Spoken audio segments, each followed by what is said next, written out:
Hi guys. So I was thinking, what is the secret of visualization? First of all, it's Dana here. Happy Christmas. It's the 20th of December today, so it's 5 days until Christmas. I'm saying 4 days because I'm from Germany, and in Europe we celebrate on Christmas Eve. So I live in England now, so you can imagine it took a little while to get used to celebrating on Christmas Day, but it's nice as well. I don't mind either way. Anyway, so today's subject is, I'm a bit irritated by the light. Never mind. So today's subject is imagination creates reality. Neville Goddard style. Look up Neville Goddard if you don't know what I'm talking about. Neville Goddard was a spiritual teacher, I would say, who wrote a lot of books on the concept of how you can completely change your life just simply using visualization and imagination. So you close your eyes and you visualize something, and apparently it happens. I haven't read Neville's books, but I heard a lot about them. Oops, sorry, I didn't mean to show you my telly. Yeah. But I can also recommend you a channel called Nevolution, which is a lovely lady records her voice reading the Neville books. And it's very calming and inspiring, and that's how you get more familiar with the Neville Goddard content in modern day recording, which is really, really good. Should be listening to that channel again. I haven't listened to it for a while, but it's really, really good. So, the reason why I'm doing this video is because I personally struggled in the past with visualizing good things.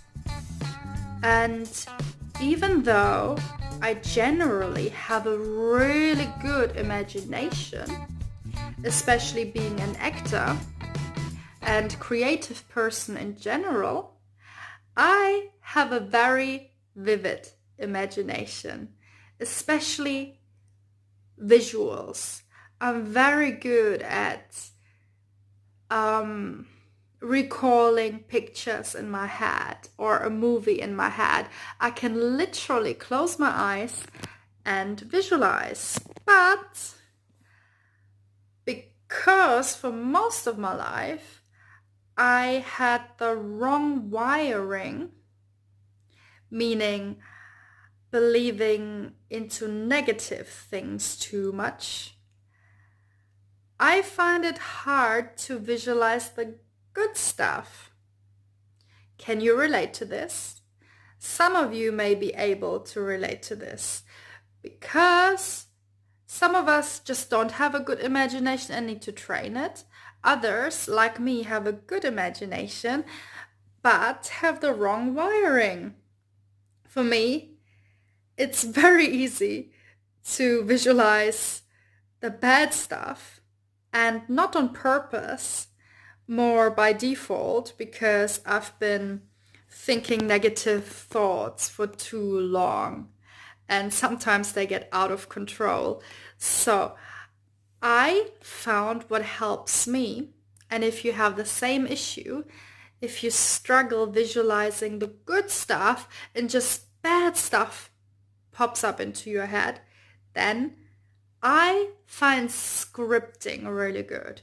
So you take a piece of paper, you take a notebook, you take your iPad, laptop, whatever, wherever you usually type or write, and you literally write down your dream life or an issue you want to work on. What is it you want? Just get clear on what it is you want. And some of us, or quite a few of us actually, don't even know what they want because we're too caught up in what we don't want. But contrast, as Abraham Hicks says, is serving us.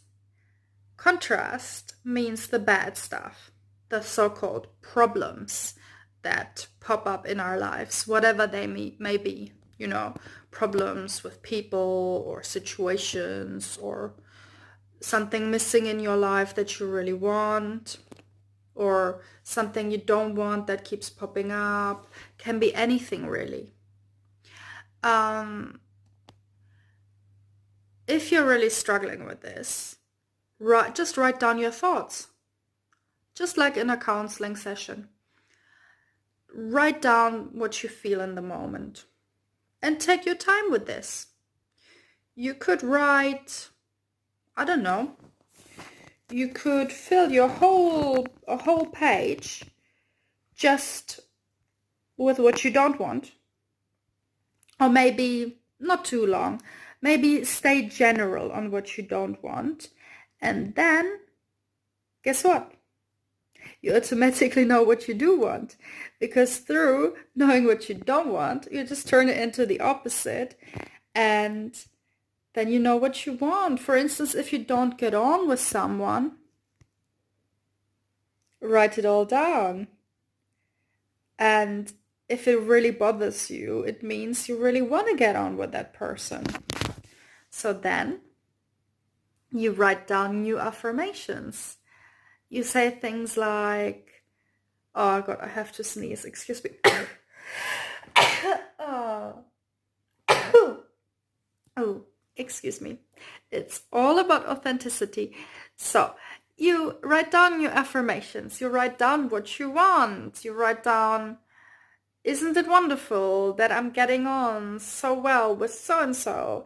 Isn't it great how much fun we have? We're having such a great time. This is so easy, blah, blah, blah, blah, blah. So simply the opposite of whatever bothered you. And in the process of writing what you want, really go into detail.